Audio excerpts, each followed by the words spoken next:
Bueno, perfecto, hoy estamos grabando, bienvenidos, bienvenidas. Hoy vamos a ver 3 temas en esta clase. Vamos a ver en primera etapa comunicación organizacional, luego clima organizacional y Fabi nos va a comentar sobre relaciones laborales. Bien, comenzamos entonces. Un segundo que pongo el cronómetro para no pasarme el horario. Bueno. ¿Para qué se comunica dentro de una organización? Dentro de las organizaciones, obviamente, comunicamos para asegurarnos un alto nivel y un adecuado nivel de compromiso, de involucramiento y de motivación de los integrantes hacia la organización. Bien, es decir, que una empresa va a comunicar para que estas personas se sientan comprometidas, involucradas con la organización, para que sepan qué está pasando en el día a día, y eso los motive a seguir, digamos, fidelizados o trabajando adecuadamente dentro de ese ámbito organizacional. Ahora bien, ¿qué es la comunicación?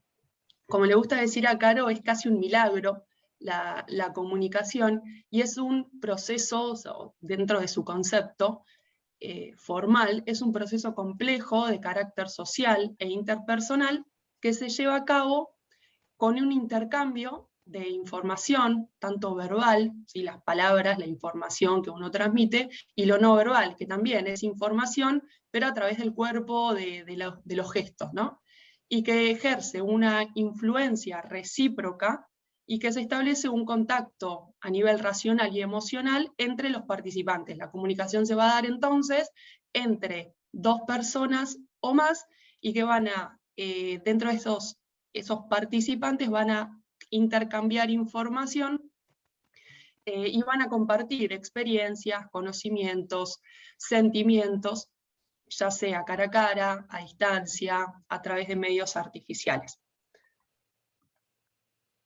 Dentro de lo que es este proceso comunicacional, existen elementos.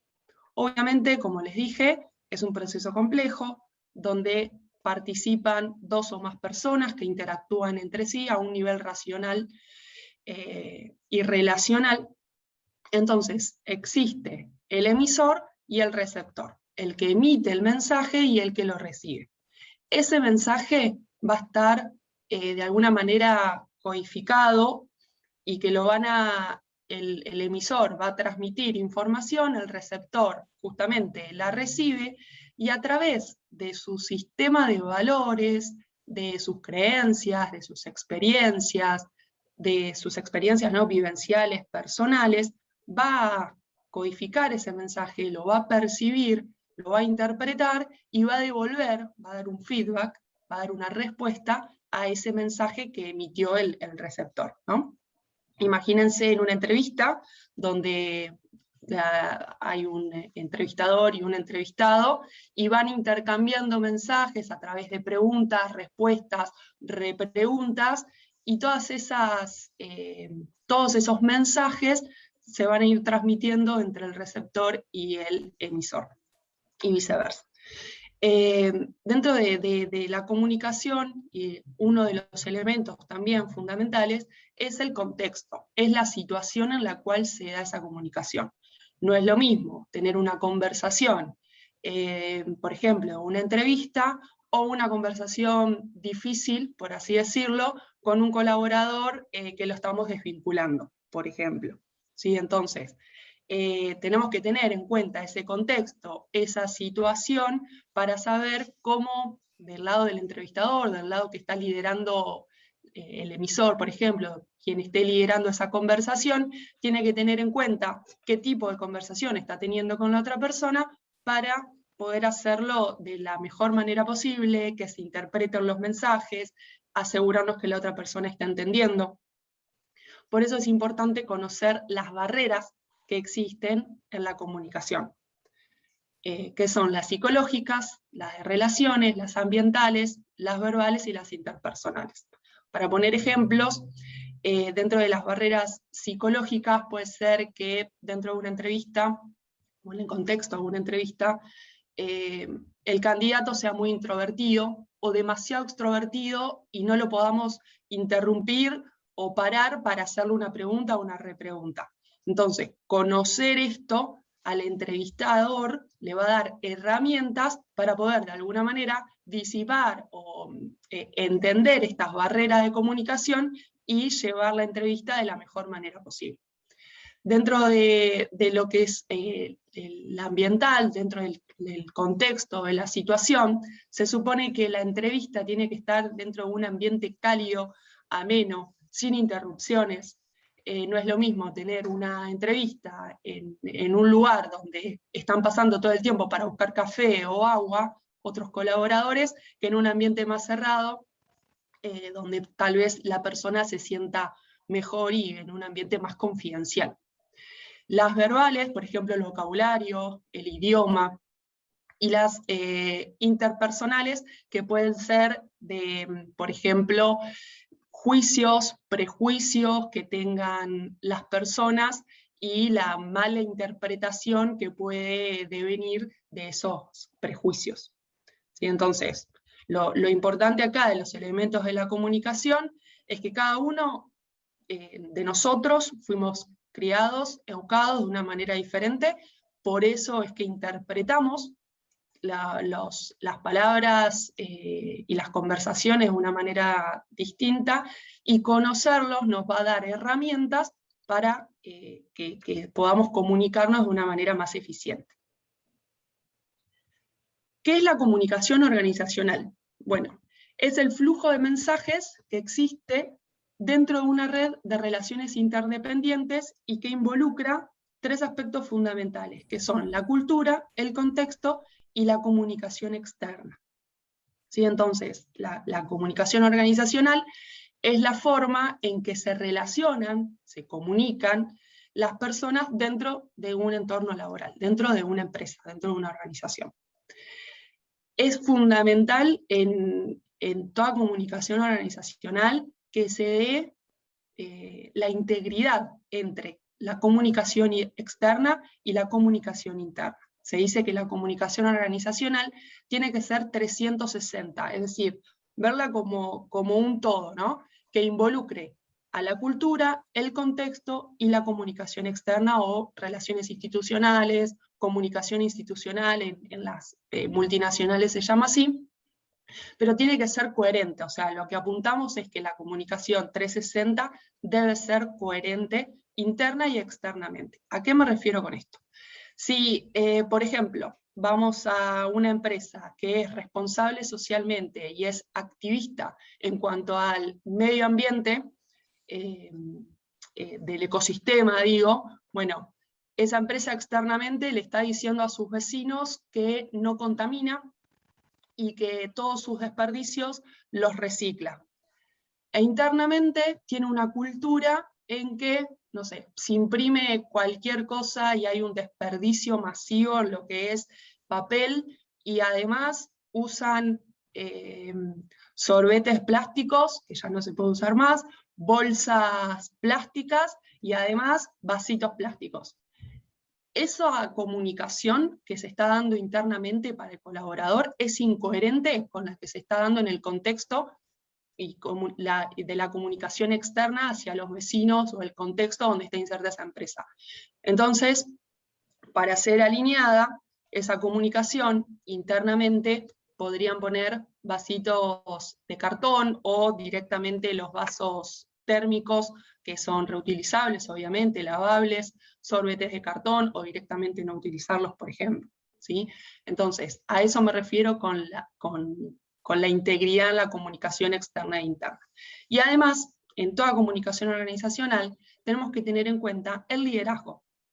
El liderazgo debería ser o debe ser participativo. Es decir, que cada política, procedimiento, comunicación en general que quiera dar la dirección, o que esté, sí, que sea una comunicación, digamos, descendente, que fluya de los niveles más jerárquicos para abajo, tenemos que procurar que los líderes estén involucrados con esa comunicación, con lo que se quiere transmitir, para que justamente puedan hacer participativa esa comunicación y que su equipo también, porque para eso se hace, que su equipo esté involucrado con lo que se está haciendo o lo que se quiere hacer en la organización.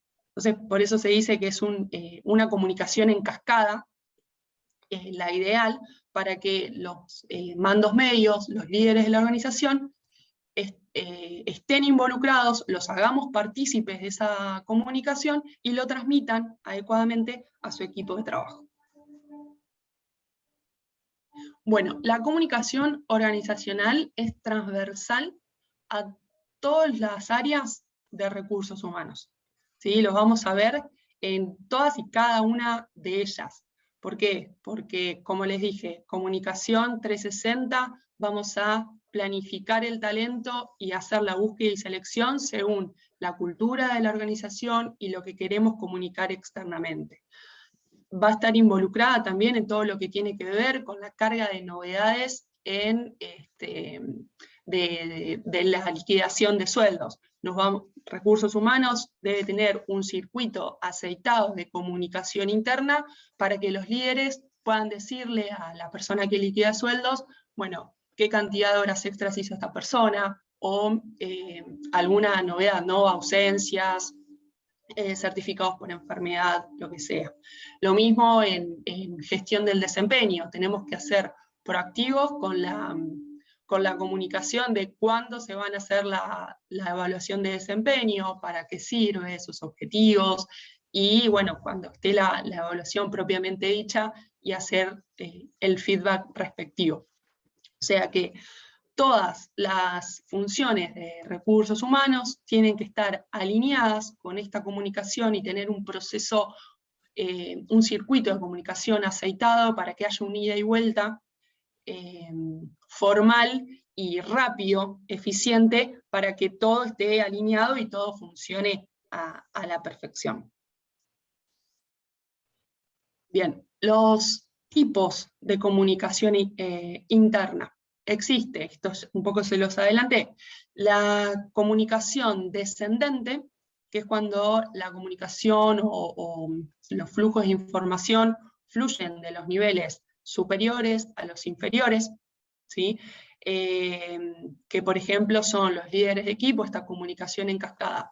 Los líderes de equipo que están transmitiendo alguna información, están realizando algún pedido específico a un colaborador o a todo su equipo en general, y que puede ser reuniones de trabajo, a través de alguna plataforma virtual o intranet, correos electrónicos, newsletter, y todos los medios que estén dando vueltas, que ahora son muchísimos por la tecnología. Los tipos de comunicación ascendente van a fluir de los niveles inferiores a los superiores. ¿Cómo es esto?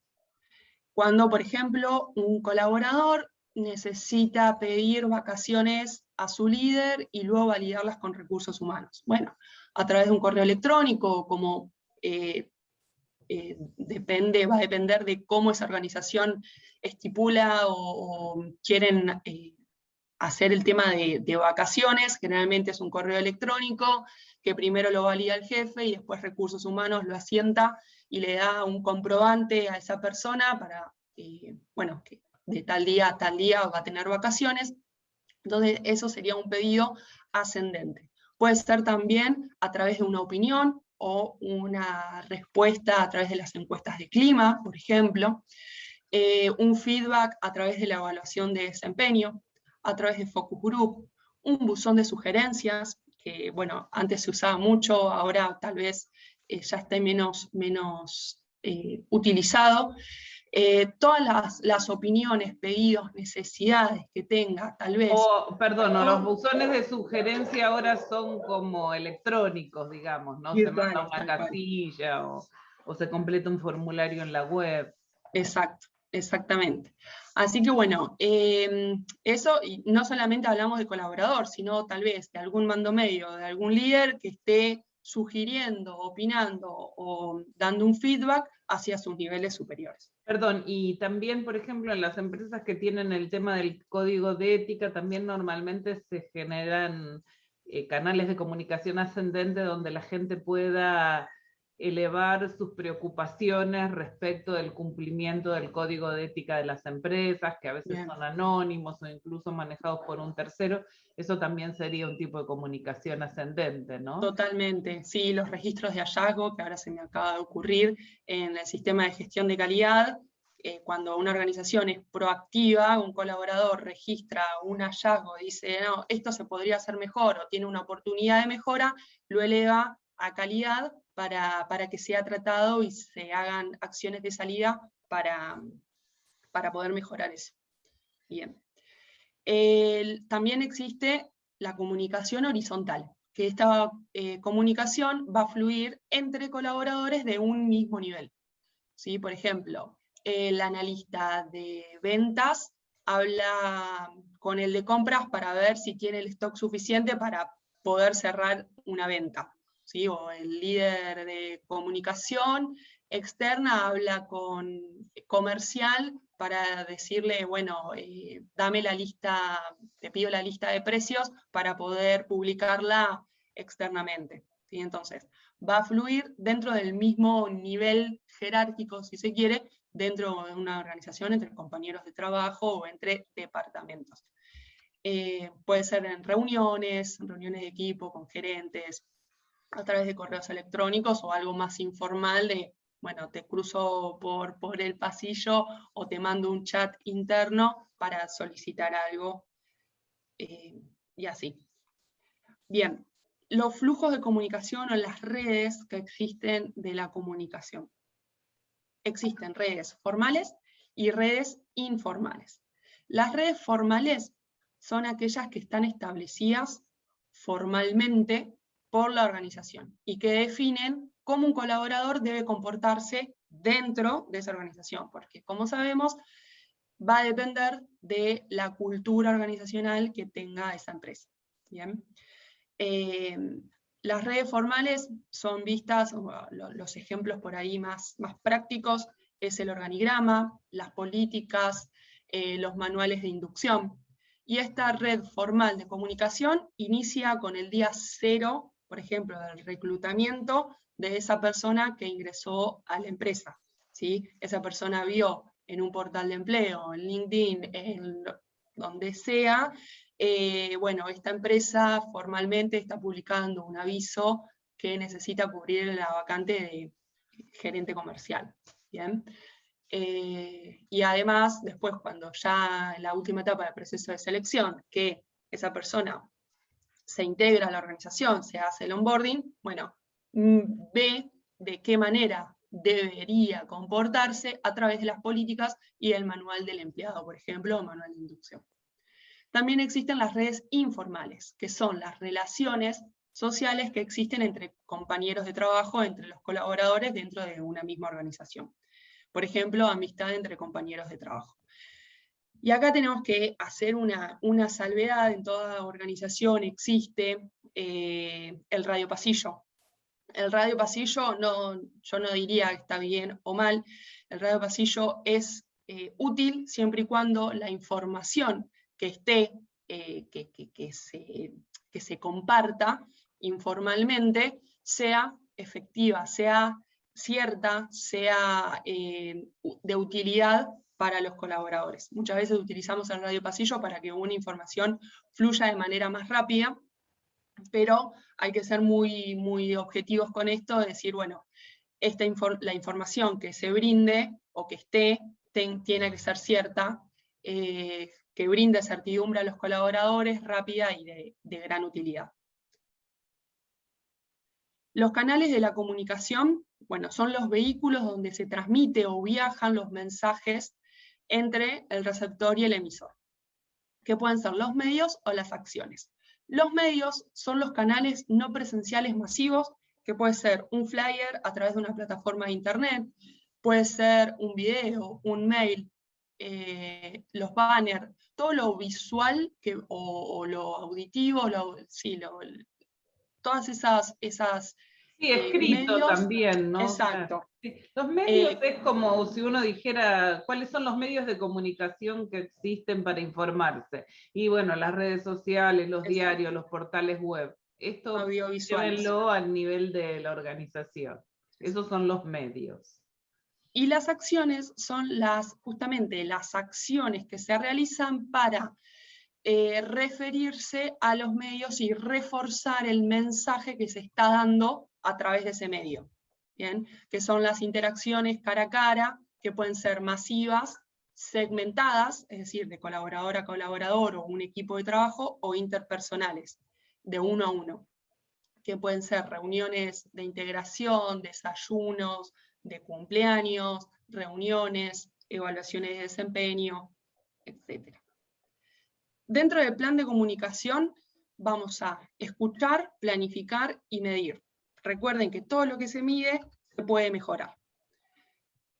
Para escuchar vamos a conocer y entender cómo funciona la comunicación dentro de esa organización para poder mejorar. ¿Sí? Vamos a analizar qué necesitan o prefieren los destinatarios, es decir, el público, a través de encuestas, reuniones y focus group. La planificación, vamos a definir un objetivo, el para qué vamos a comunicar, vamos a diseñar, generalmente en empresas grandes se hace en conjunto con marketing, es un proceso creativo de definición de mensajes, el público, los medios y las acciones.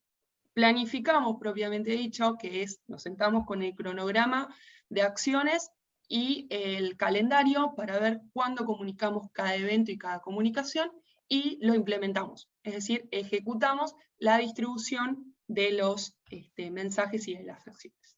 Y por último, medimos, para saber cómo estamos, digamos, para tomar una foto de cómo estamos en cuanto a la comunicación y el impacto que tiene ese plan de comunicación.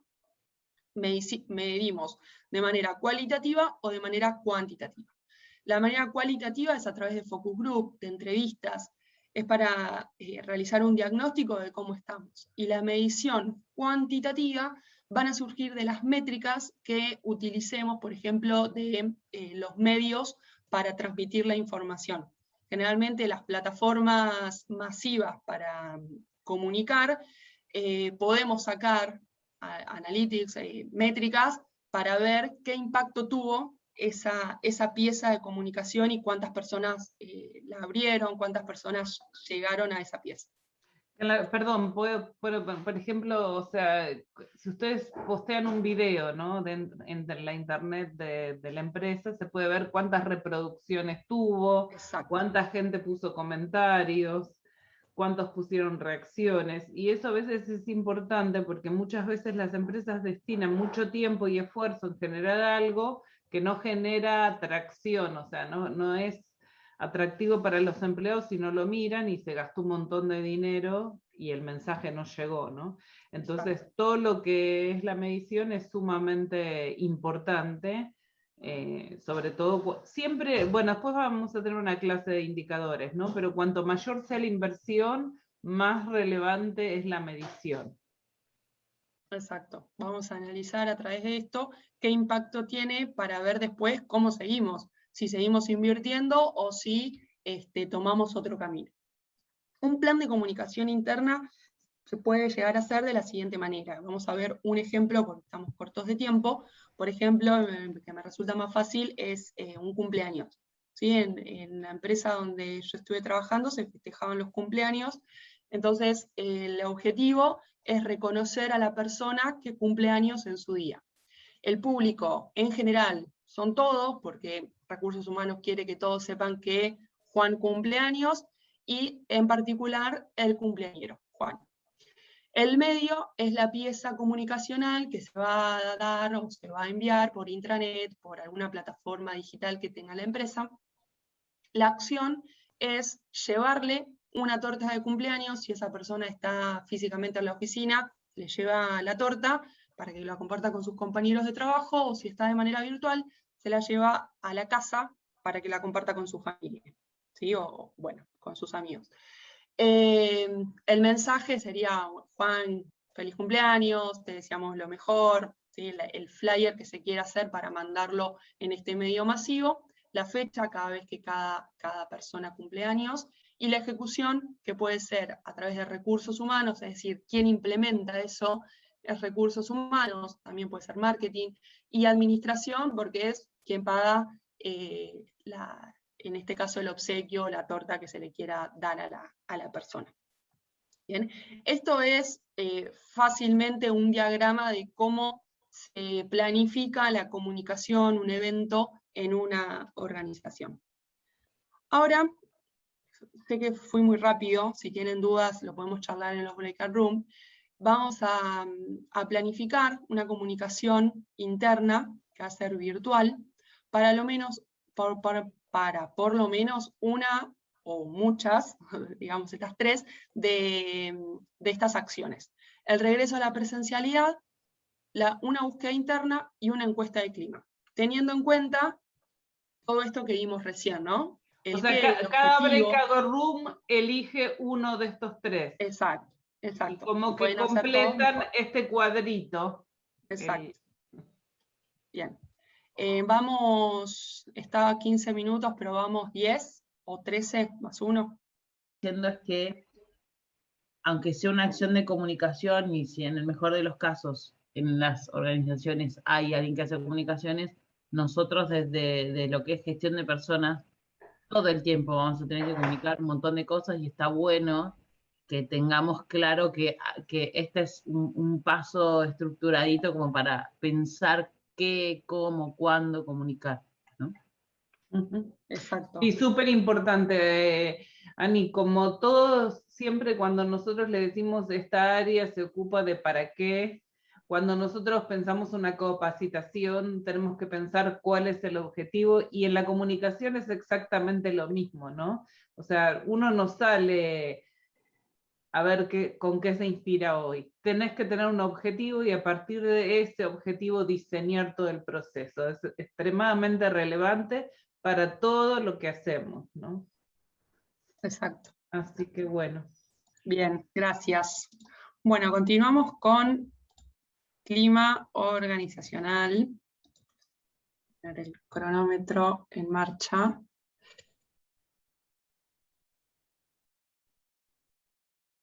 Bueno, estaría funcionando. Ahí está. Bueno, clima organizacional. El clima organizacional es la cualidad, característica, propiedad que tenga ese ambiente laboral o de trabajo donde justamente están trabajando las personas, que perciben o experimentan los miembros de la organización y que influye directamente sus conductas.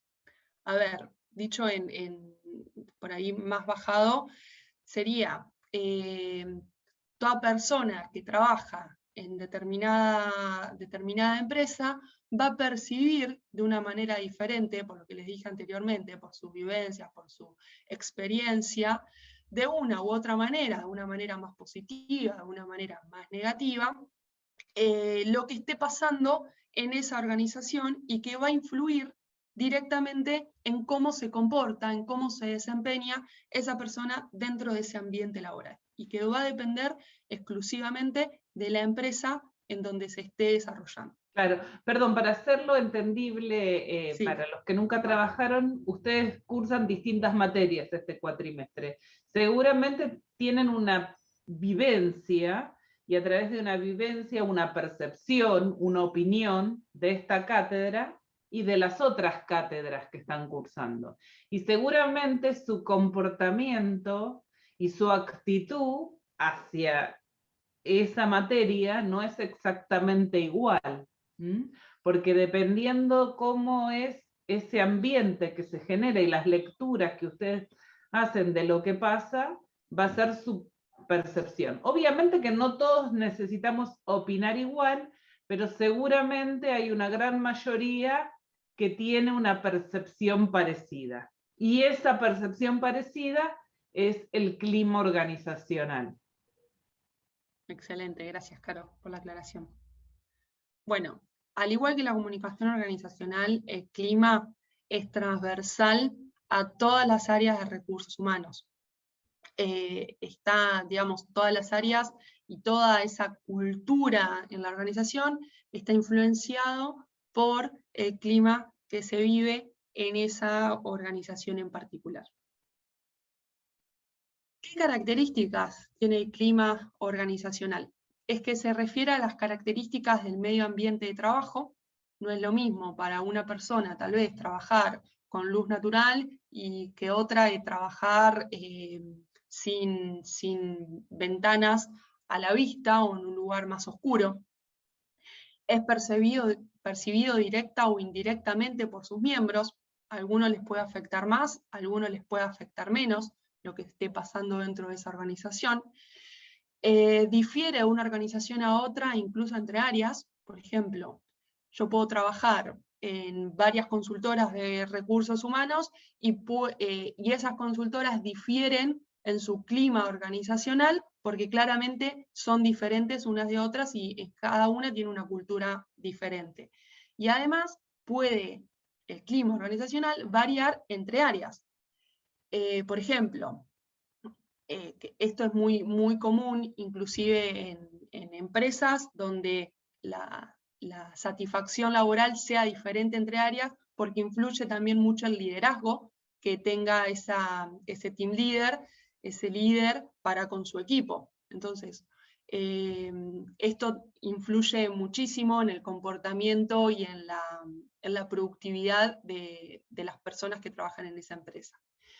Es un sistema interdependiente, altamente dinámico, es decir, que cualquier organización, el clima va a depender de la cultura y de las personas que trabajen ahí y va a cambiar continuamente, es dinámico.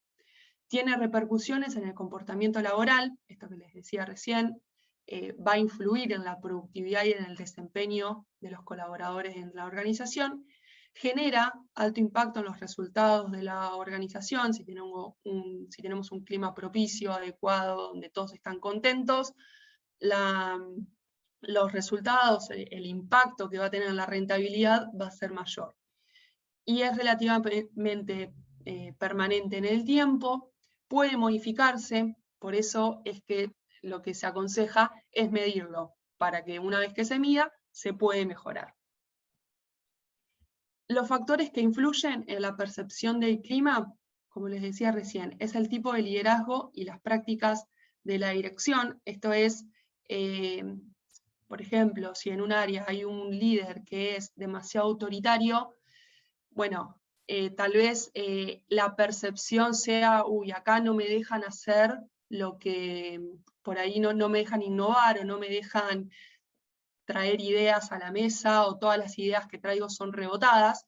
En cambio, si hay un liderazgo más participativo, más que se involucre a todo el personal, esa persona tal vez tenga la percepción de decir, bueno, en esta empresa me dejan innovar, mis ideas son tomadas en cuenta.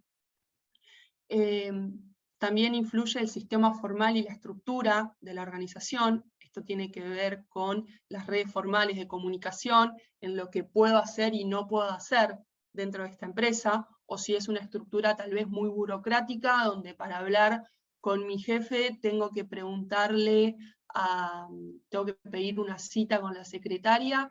Cuando me da cita, ahí recién puedo ir a preguntarle algo del día a día o muy operativo. En cambio, en una organización más chata, por ahí la percepción que hay es, me cruzo a mi jefe, o tiene siempre la puerta abierta, o se sienta al lado mío y le puedo ir preguntando todo lo que necesite. También va a influir cómo se tiene que comportar esa persona dentro del trabajo y las consecuencias que la persona tiene o cómo debería comportarse en ese trabajo, que tiene que ver también con el sistema formal de la estructura. Por ejemplo, una consecuencia que puede ser negativa es decir, bueno, en esta empresa durante la pandemia no se paga el presentismo, que obviamente es una decisión de la organización. En la presencialidad se paga el presentismo si vas todos los días. De un día para el otro, el director de la organización dijo, bueno, se van todos a la casa porque estamos en pandemia, pero no se va a pagar el presentismo. Entonces un colaborador puede decir, no, bueno, pero yo tengo ganas de venir y tengo ganas de ir presencial, ¿por qué no me vas a pagar el presentismo si vos me estás mandando a mi casa? Entonces, eso puede ser percibido de una manera negativa y va a influir en su comportamiento, por ende en el clima organizacional. ¿Por qué decimos que el clima es un círculo virtuoso? Si tenemos colaboradores felices, si le damos una propuesta de valor que a la persona, al colaborador, lo satisfaga, lo hace feliz, bueno, vamos a tener a clientes satisfechos. Esos clientes van a estar fidelizados, si es por ejemplo, una empresa de retail o que vende productos consumo masivo, esa persona va a volver a comprar, confía en la empresa, por ende la empresa tiene más rentabilidad. Al tener más rentabilidad, los accionistas van a estar más contentos y más satisfechos. Es por eso que se dice que el buen clima laboral debería estar relacionado con este círculo virtuoso para que todos salgan ganando, ¿sí? Es un ganar-ganar. Es una inversión, pero esa inversión de tener al colaborador contento hace una cadena virtuosa de que todos estén contentos y se tenga esta rentabilidad, que es lo que le hace feliz, digamos, es el retorno de la inversión, ¿no? Invierto en un colaborador contento y me da más rentabilidad porque el cliente compra más. Bien, la gestión del clima. ¿Para qué se debería en una empresa gestionar el clima? Porque vamos a tener mayor de candidatos calificados para cubrir las vacantes.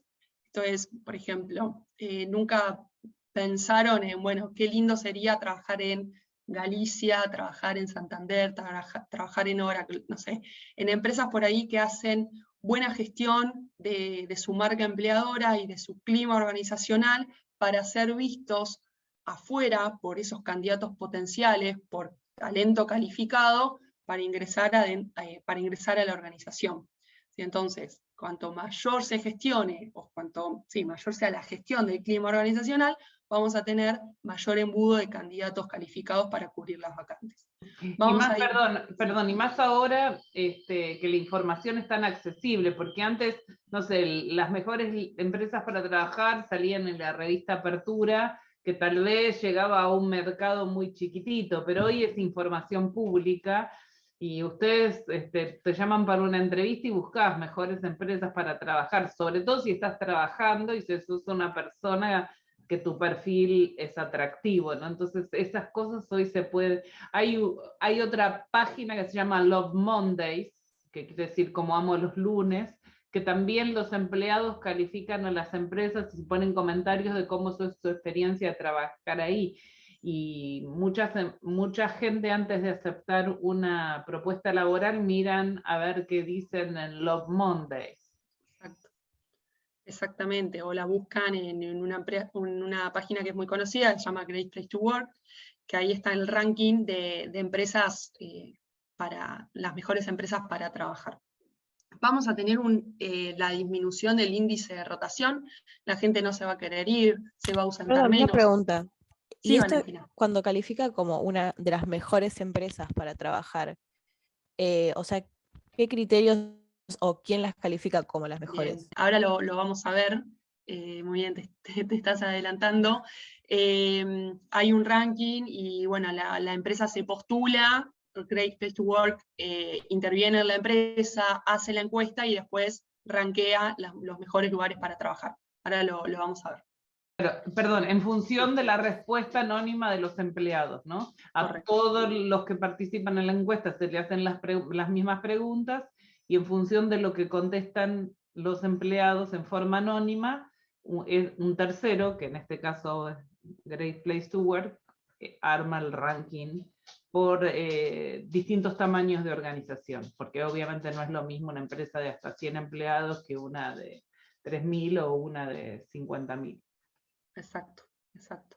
Bien, reducimos entonces el índice de ausentismo, los colaboradores van a estar más comprometidos, acuérdense de este círculo virtuoso, satisfacción de los clientes y fidelización de los mismos, mayor innovación, creatividad y audacia de parte de los colaboradores, ¿no? Cuando una persona está comprometida, entiende su propósito dentro de esa organización y por más hormiguita que esa persona sea en una gran empresa, entiende lo que aporta, entonces va a estar mejor comprometido.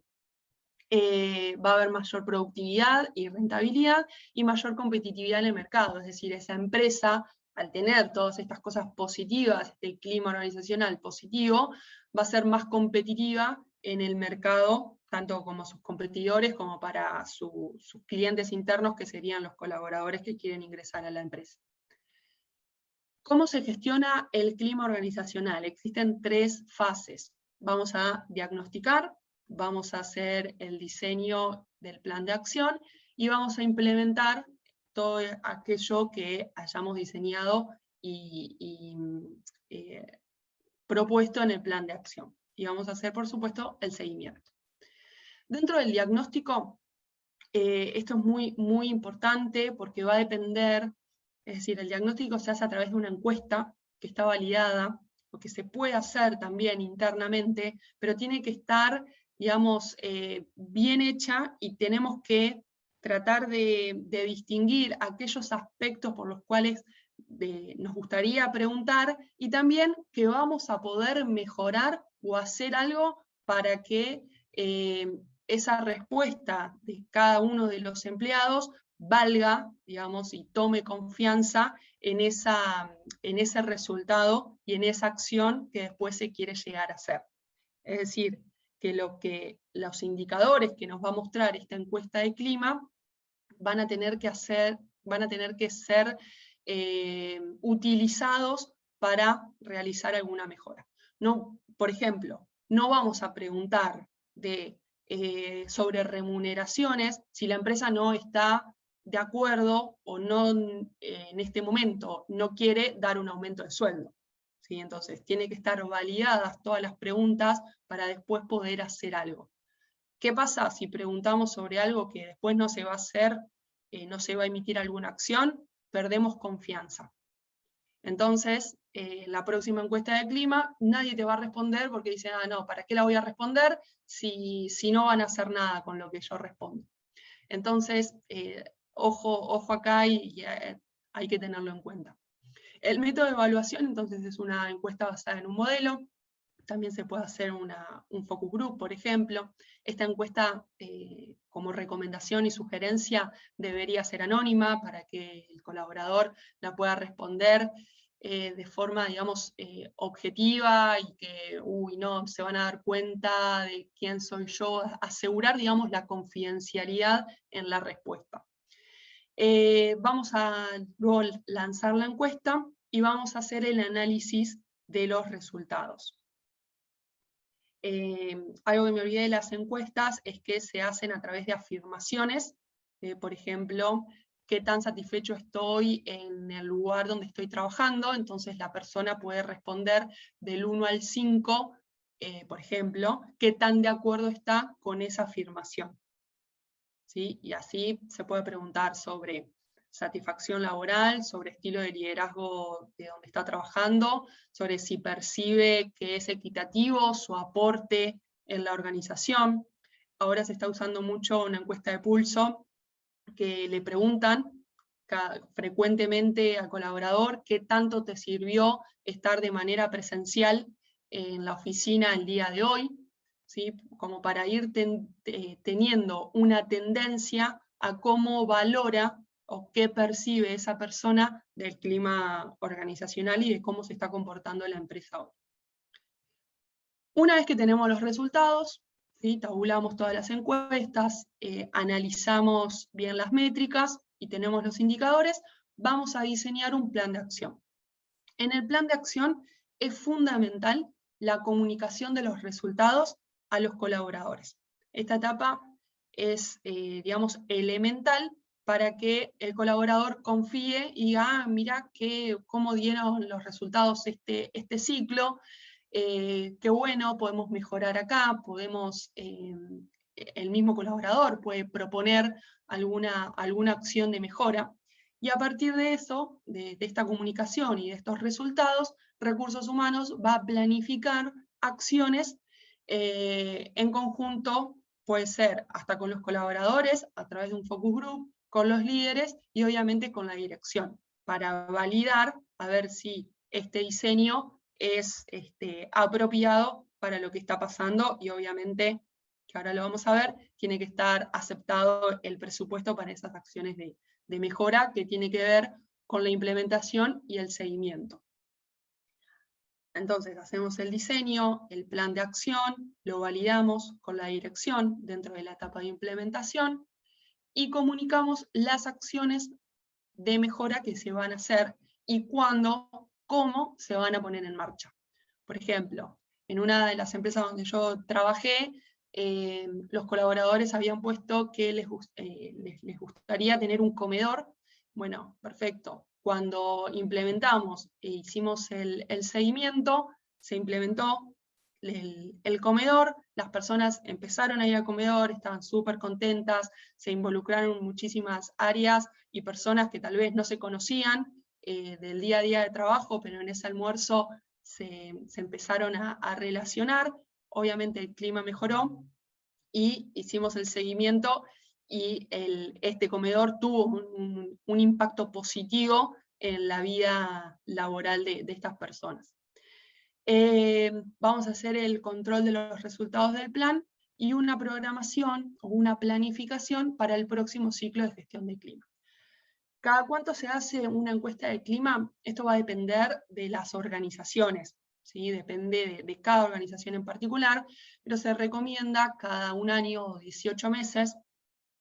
Y también después, hay que ser también muy estratégicos en cuándo se lanza una encuesta de clima, porque no podemos lanzarla, por ejemplo, luego de un aumento de sueldo, o luego de una fiesta de fin de año, o luego de una mudanza, donde por ahí la percepción de esa persona puede estar influenciada por el contexto en que está pasando esa empresa, ¿sí? Ya sea positivo o negativo. Después de un aumento de sueldo, la gente va a estar re contenta.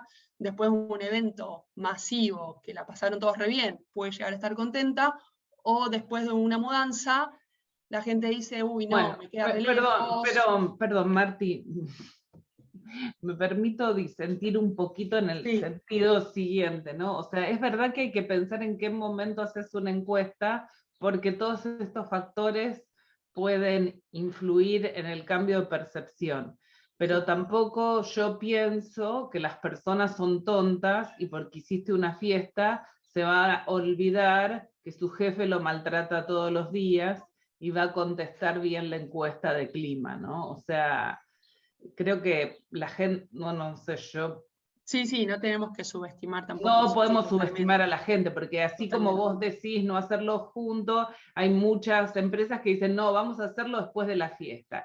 Y está bien, vos estás emocionado, pero cuando te preguntan si tu jefe, porque las preguntas de las encuestas son bien concretas y dicen, tu jefe te explica claramente cuáles son las expectativas, tu jefe es una persona accesible y es fácil hablar con él, o sea, está bien, estás contento, la fiesta de ayer fue maravillosa, pero la verdad que nunca puedo hablar con mi jefe, nunca me dice claramente qué es lo que espera, no me trata con respeto, o sea, acá las personas no se las valoran por quienes son, entonces, obviamente que, bueno, si acabas de... hay situaciones, o sea, creo mucho en lo que vos decís, suponte que por una cuestión económica tuviste que hacer una reestructuración y sacar al 30% de los empleados. Obviamente es un pésimo momento para hacer una encuesta porque todos los valores van a estar afectados porque obviamente que la gente está triste, está preocupado por su fuente de trabajo y está preocupado por sus amigos que se quedaron sin trabajo. Y en ese caso sí, yo sugeriría, porque además hasta la gente lo puede interpretar mal, o sea, que es estúpido, acabamos de echar al 30% de la gente y no hace ningún sentido que me hagas una encuesta de clima en este momento. Pero tampoco creer que porque haces una fiesta la gente va a cambiar la realidad de lo que vive todos los días. Bien. Sí. Perdón, pero de acuerdo. Bueno, sí, totalmente de acuerdo. Bien.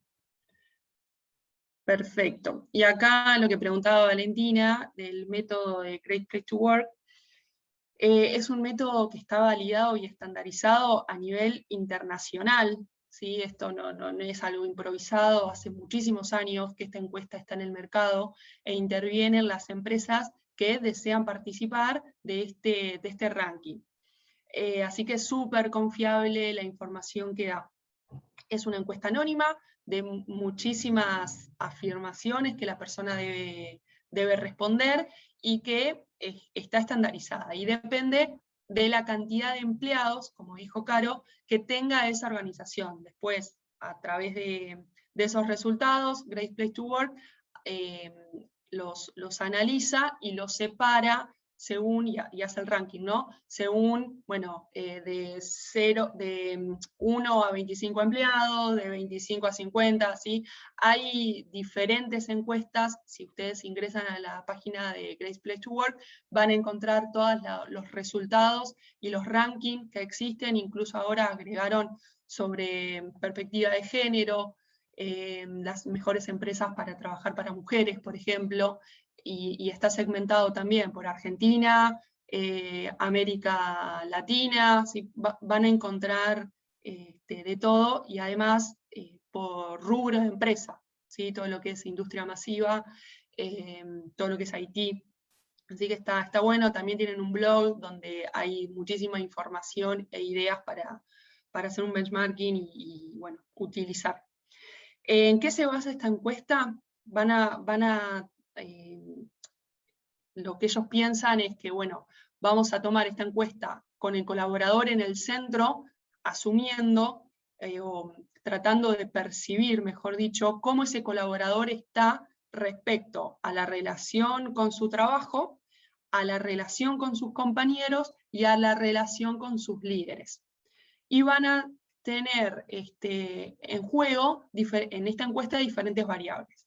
La credibilidad que tiene esa persona de su organización, la imparcialidad, si esta empresa es objetiva en cuanto, por ejemplo, a su remuneración, el respeto y los valores que tiene la empresa, el orgullo por pertenecer a ella, ¿sí? Qué tan orgulloso está ese empleado de pertenecer a esa organización, y la camaradería, que significa la colaboración o la cooperación que tienen las personas que están en esa organización.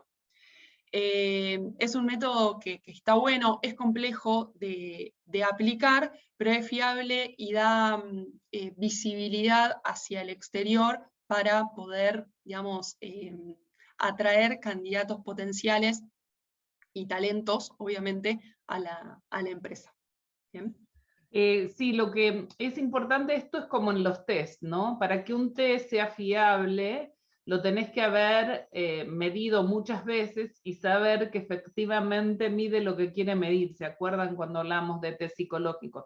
Las encuestas de clima tienen una concepción parecida por detrás, o sea, si no hay una investigación sustentada y aplicada a lo largo de los años y asegurándonos que nos mida lo que queremos medir, y que estos factores, como dice Great Place to Work, la relación del colaborador con el management de la compañía, la relación del colaborador con su equipo de trabajo y la relación del colaborador con el orgullo que siente por pertenecer a esa organización y el trabajo que desempeña, le da la investigación de campo, que eso es lo que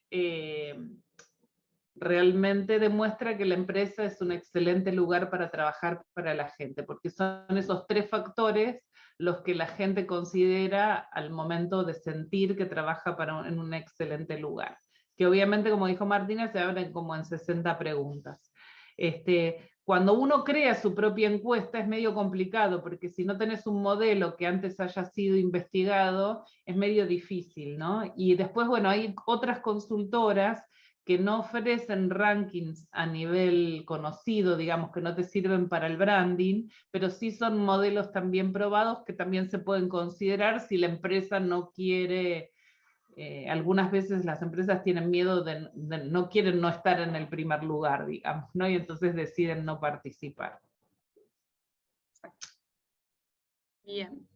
Bueno, con esto vamos al breakout room. Lo que vamos a tener que hacer es indicar en qué fase del proceso de gestión del clima corresponden las siguientes situaciones. Acá arriba les dejé como recordatorio las etapas de la gestión del clima, y como segunda consigna, si les alcanza el tiempo, es qué acciones harían para mejorar el clima laboral en la virtualidad. Esto, bueno, es debate de ideas y lluvia de ideas para ver qué se les puede ocurrir, ¿sí? Bueno, vamos, Ricky. Bueno, Buenos días a todos. Como decía Martu, vamos a ver ahora en muy breve tiempo relaciones laborales. Es una aproximación, ustedes después van a tener una materia específica, así que bueno, la idea es dar un pantallazo sobre este tema, ¿sí? En primer lugar, como ustedes saben, bueno, y lo vimos recién, la comunicación es transversal a todas nuestras áreas de recursos humanos, y ya vinimos conociendo varias: planificación del talento, búsqueda de selección, etc. Vamos a ver ahora relaciones laborales, que como ustedes ven aparece con seguridad e higiene, porque la verdad es que están muy relacionadas. En nuestro día a día se relaciona mucho. Los que hemos tenido experiencia en relaciones laborales vamos a ver que hay muchos temas de seguridad e higiene que ustedes ya los vieron en la clase anterior. Bien, como siempre decimos, es el área para qué, ¿no? ¿Cuál es el objetivo que tiene este subárea de recursos humanos, ¿sí? Y el para qué es para contribuir con el desarrollo de un clima de trabajo que minimice los conflictos individuales y colectivos propios de la vida laboral. Y acá yo me detengo en decir que minimice, porque siempre que hay un vínculo o una relación, el conflicto es parte inherente de eso. Es decir, no existe organización que esté libre, y cuando digo organizaciones de trabajo o personal, que esté libre de alguna situación a veces conflictiva. Entonces, la idea de este área es que minimice esos potenciales conflictos que puede haber. ¿Y cuáles son los actores principales que hay en todo este engranaje, ¿no? Tenemos por un lado la empresa y los empleados, que son lo que constituyen la cotidianeidad de la relación laboral. Y cuando digo empresa, llámese empresa u organización, ¿sí? Que esto a veces, por lo menos acá que estoy en el ámbito educativo, a veces complica la palabra empresa. Entonces, empresas y empleados. Luego tenemos otros actores que son los sindicatos, las federaciones y confederaciones, que son quienes representan, ¿sí?, al colectivo de trabajadores. Y un tercer actor, ¿sí?, no menos importante, que es el gobierno a través del Ministerio de Trabajo. Y esto tiene que ser como una danza casi perfecta entre estos actores, que por momentos parecieran tener intereses contrapuestos, pero donde siempre tenemos que aspirar a un bien común, que es el trabajo en cuanto a la permanencia de trabajo y a la calidad del trabajo, ¿no? Avancemos un poquito entonces, y vamos a ver ahora cuáles son las principales tareas y funciones que tiene este área. Una es mantener contacto con los representantes de los trabajadores, sean delegados, comisiones internas y sindicatos. Esto va a depender mucho también de la magnitud que la organización tenga. De hecho, hay empresas, pymes, chicas, que por ahí no tienen un delegado per se. Sin embargo, sí tienen algún representante de un sindicato, ¿sí? Entonces, lo que tenemos que mantener siempre, quienes estamos en estas áreas, son este contacto directo. Interpretar y aplicar los convenios colectivos de trabajo y la legislación vigente. Esto es importantísimo. Tanto la ley como los convenios, si bien están escritos, les puedo asegurar, con la experiencia en este tiempo en trabajo, relaciones laborales, es que hay cosas que son grises. Entonces, lo primero que tenemos que hacer cuando sale un convenio, el convenio es algo vivo, tiene actualizaciones, bueno, es trabajar sobre esta interpretación. Representar a la organización en las cámaras empresariales y comisiones paritarias. Algunos de ustedes por ahí ya saben que cuando, bueno, sobre todo en este tiempo que se habla mucho de las paritarias son acuerdos que se hacen entre justamente organizaciones sindicales, ¿sí?, federaciones en algunos casos, y las cámaras empresariales, que a su vez son, ¿qué es una cámara empresarial? Es cuando se reúnen representantes de un mismo rubro, digamos. Eso es una cámara empresarial.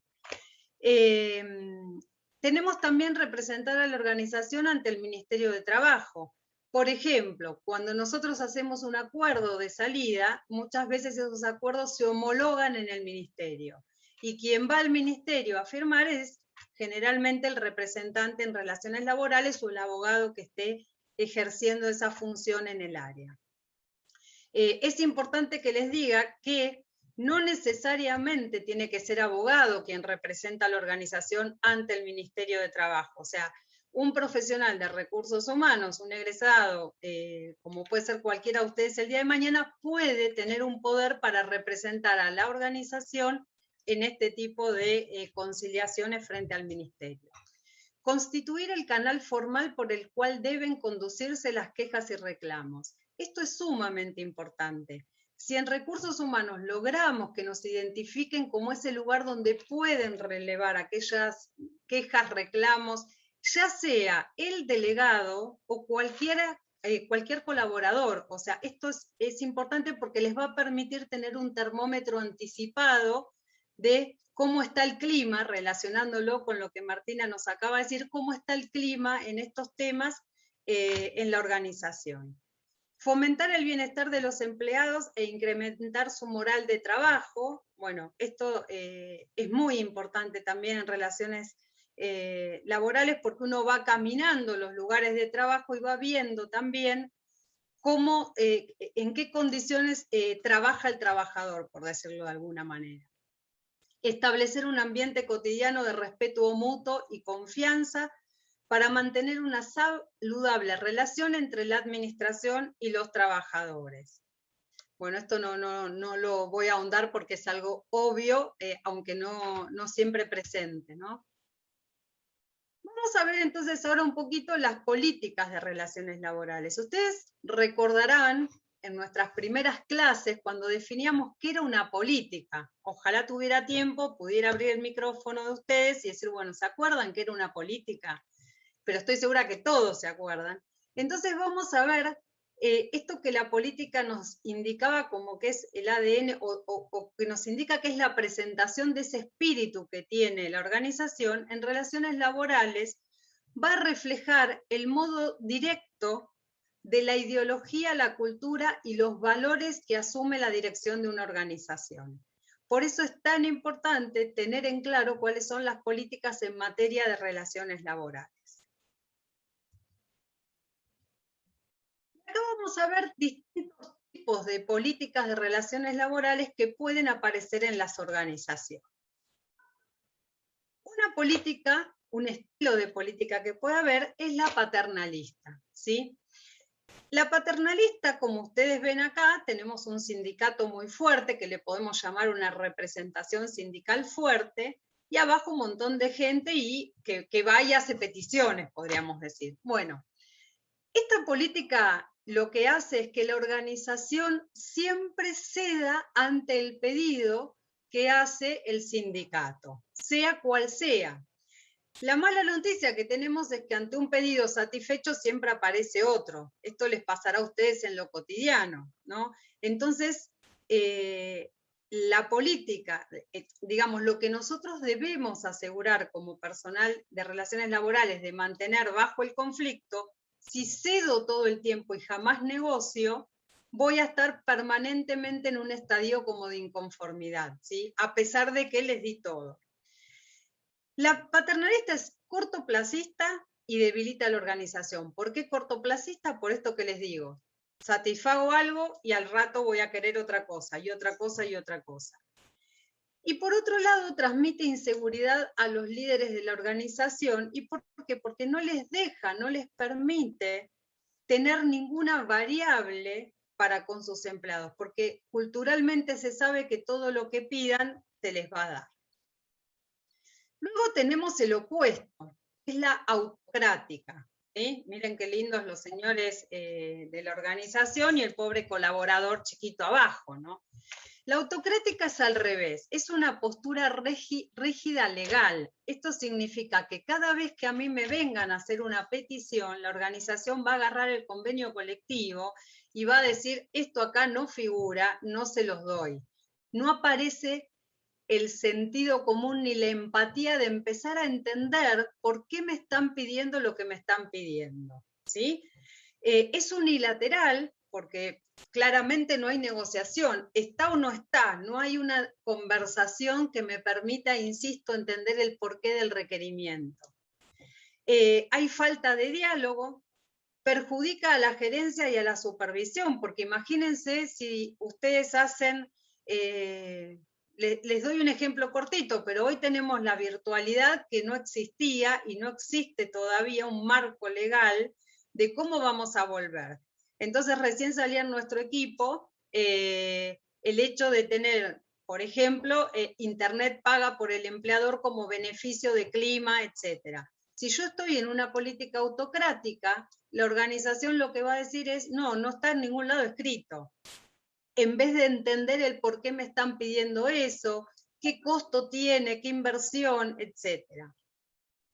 Y cuando yo soy tan legalista, el colaborador también va a ser legalista conmigo. Por eso perjudica a la gerencia y a la supervisión, porque nunca va a poder pedir un poquito más. Y es una causal de frustración en los colaboradores, obviamente, ¿no? Acá empieza a aparecer algo mucho más interesante, ¿no? Que es, por ejemplo, una política de reciprocidad. Esta es una resolución que se da directamente entre la organización y el sindicato, aunque tiene una particularidad, y es que esta negociación para llegar a una solución se da solo con lo que llamamos las cabezas de representación. Podría ser o un gerente de relaciones laborales o el director de una empresa y el número 1 del sindicato, ¿sí? Entonces, ¿qué pasa? Como no cuenta con una transparencia para los equipos, ya sea de colaboradores, delegados o para los jefes o gerentes, suele no contar con ese apoyo porque siempre hay una generación de desconfianza, ¿no? Siempre se empieza a decir, bueno, ¿qué habrá habido ahí adentro, ¿no? Entre estas dos.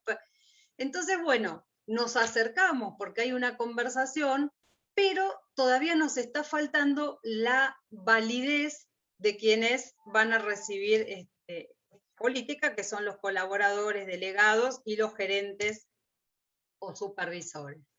Y por último tenemos la participativa, que claramente es el mundo de lo ideal, ¿no?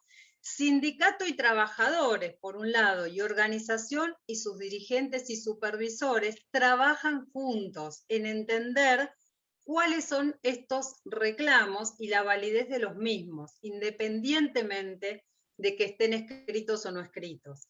Las soluciones se negocian y se discuten. Hay buenas relaciones y un buen clima, un clima sano, ¿no? Porque todos entendemos hacia dónde vamos. Se tiene en cuenta el aspecto social, político y económico, y no solo el productivo o el legal, ¿sí? Acá ya empezamos a trascender un poco más, y suele ser preventivo y no correctivo. Cuando yo logro estar en este tipo de decisión política, probablemente tengo una reunión cada tanto, genere espacios para esta discusión y entonces, insistimos, es preventivo. Yo voy viendo y voy sintiendo el termómetro. Claramente, en lo que estamos viviendo hoy, esto parece utópico, pero créanme que hay organizaciones y hay empresas actualmente que lo logran, ¿no? Así que bueno, apostemos por esto. Hasta acá venimos bien. Voy muy rápido, por favor, en el chat, cualquier cosita me avisan. Bien, vamos a ver ahora, ya vimos, bueno, la importancia, o sea, los 4 estilos de política de relaciones laborales que puede tener una organización. Es importante también aclarar que no siempre son los 4 puros, según la situación, puede que haya algún estilo u otro, pero generalmente hay uno que identifica. Vamos a ver ahora cuáles son las implicancias para el profesional de recursos humanos que decida desempeñarse en. La primera implicancia que tiene es el manejo del conflicto. Nosotros hicimos la clase pasada un trabajo individual de desarrollo que hicieron ustedes, ¿recuerdan? Bueno, está bueno en ese punto identificarse ustedes si el día de mañana quieren especializarse, ¿cómo me llevo yo con el manejo del conflicto? ¿Sí? Porque en este tipo de situaciones aparece mucho conflicto. Habilidades de negociación e influencia. Y esta es una competencia que claramente tiene que tener muy bien desarrollada ese profesional y que va a influir mucho en esto todo lo que vimos de comunicación, ¿no?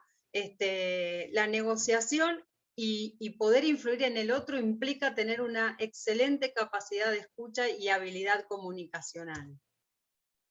El control emocional, sumamente importante.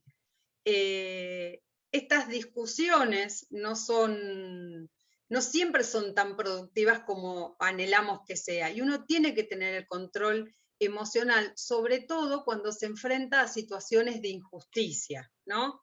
Y lo digo desde experiencia propia. Hay cosas que son injustas y bueno, igualmente hay que tener un control emocional porque el bien superior es que nos pongamos de acuerdo.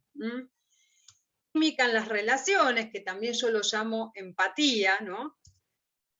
Capacidad de realizar un diagnóstico, esto es súper importante. ¿Se acuerdan cuando yo les decía que este área tiene que ser como quien reciba y sea identificado en la organización donde me puedo ir, entre comillas, a quejar, a pedir? Todo eso me permite a mí realizar un buen diagnóstico en tiempo y forma. Capacidad para formar a los gerentes de línea. Esto para interpretar, bueno, cuál es el marco legal, porque de nuevo, piensen que todo esto, como siempre nos enseñó Anabela desde hace muchos años, todo depende. Para mí es la frase célebre. Entonces, cuando yo digo capacidad de formar a los gerentes en interpretar normas, implica que yo puedo tener un gerente o un supervisor en un equipo operario, ¿sí?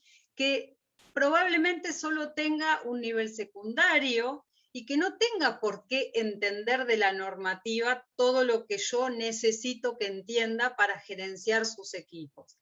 Entonces, todo esto va a depender de la organización, cuánto más hincapié tengo que hacer o no. Capacidad de asesorar a los gerentes sobre el manejo de quejas y conflictos, ¿sí?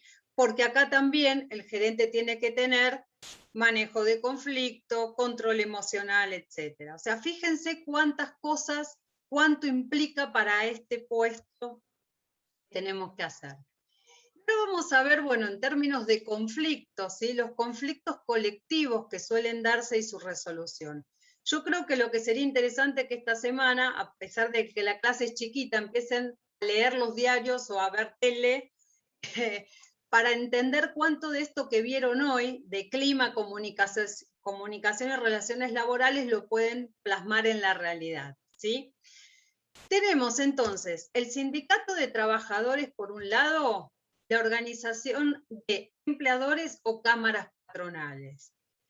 Esto se da en el marco más alto de lo que sería el conflicto colectivo, ¿sí? Esto lo pueden bajar cuando hay un conflicto en una empresa y está el sindicato y el empleador, ¿sí? No todos los conflictos ascienden a este nivel.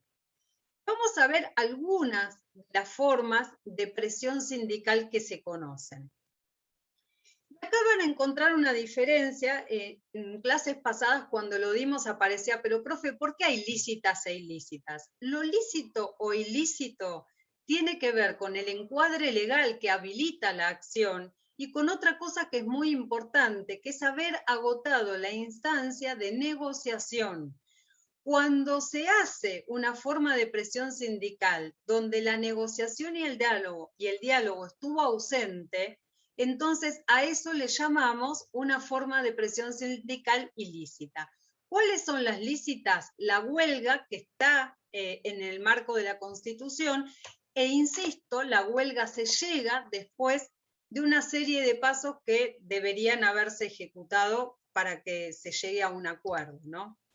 La ilícita dice huelga de advertencia, trabajo a reglamento, ocupación del lugar de trabajo, sabotaje, piquete. Algo que a mí me interesa mucho decir, sobre todo por la experiencia de haber trabajado en una planta, ¿no? Que tengamos presente que llegar a este tipo de medidas implica un perjuicio no solo para la empresa, sino para el trabajador.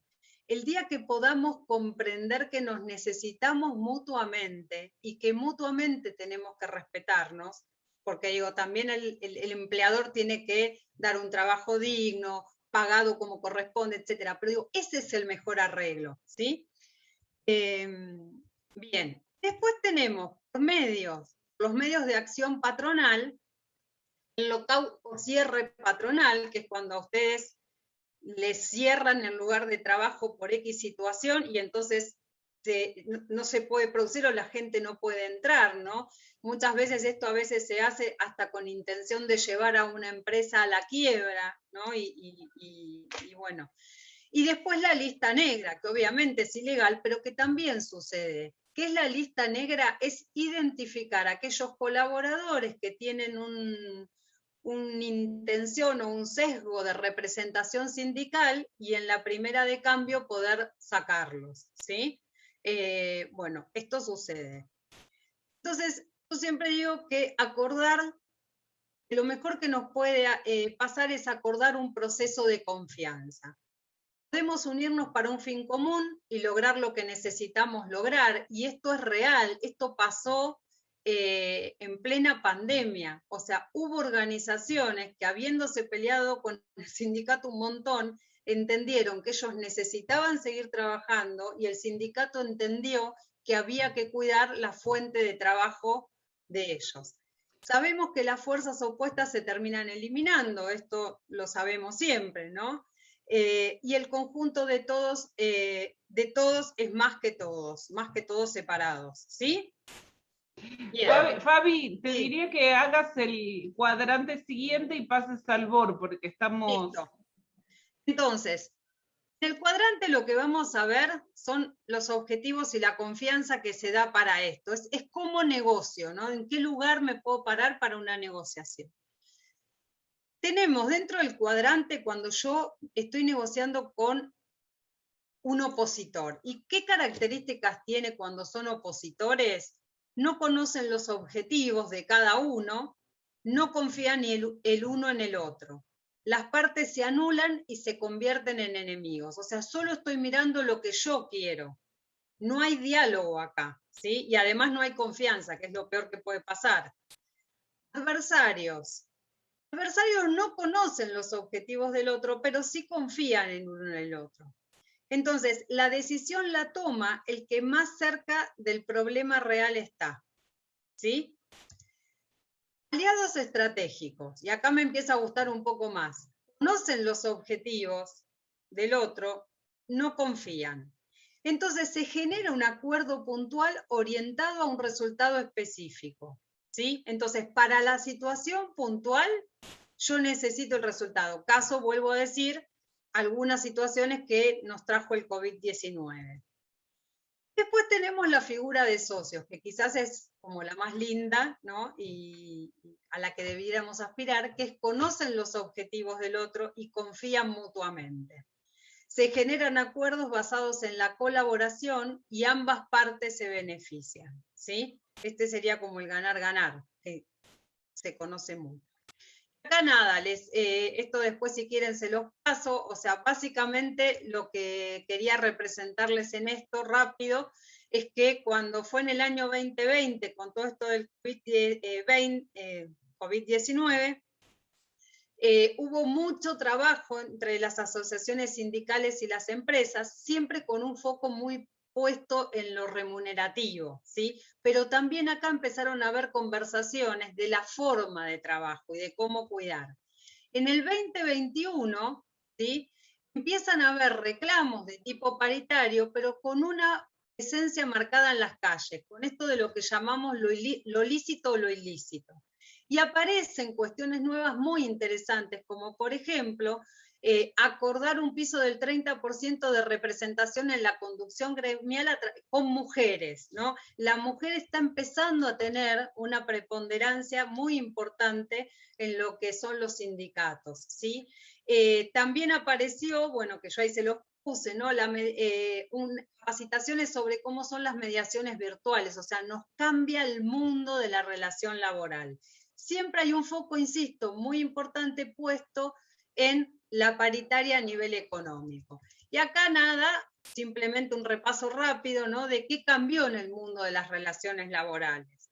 Y cambia el mapa mental, cambia el paradigma que teníamos, ¿sí? No sé, Caro, si hay tiempo, si querés vamos al break.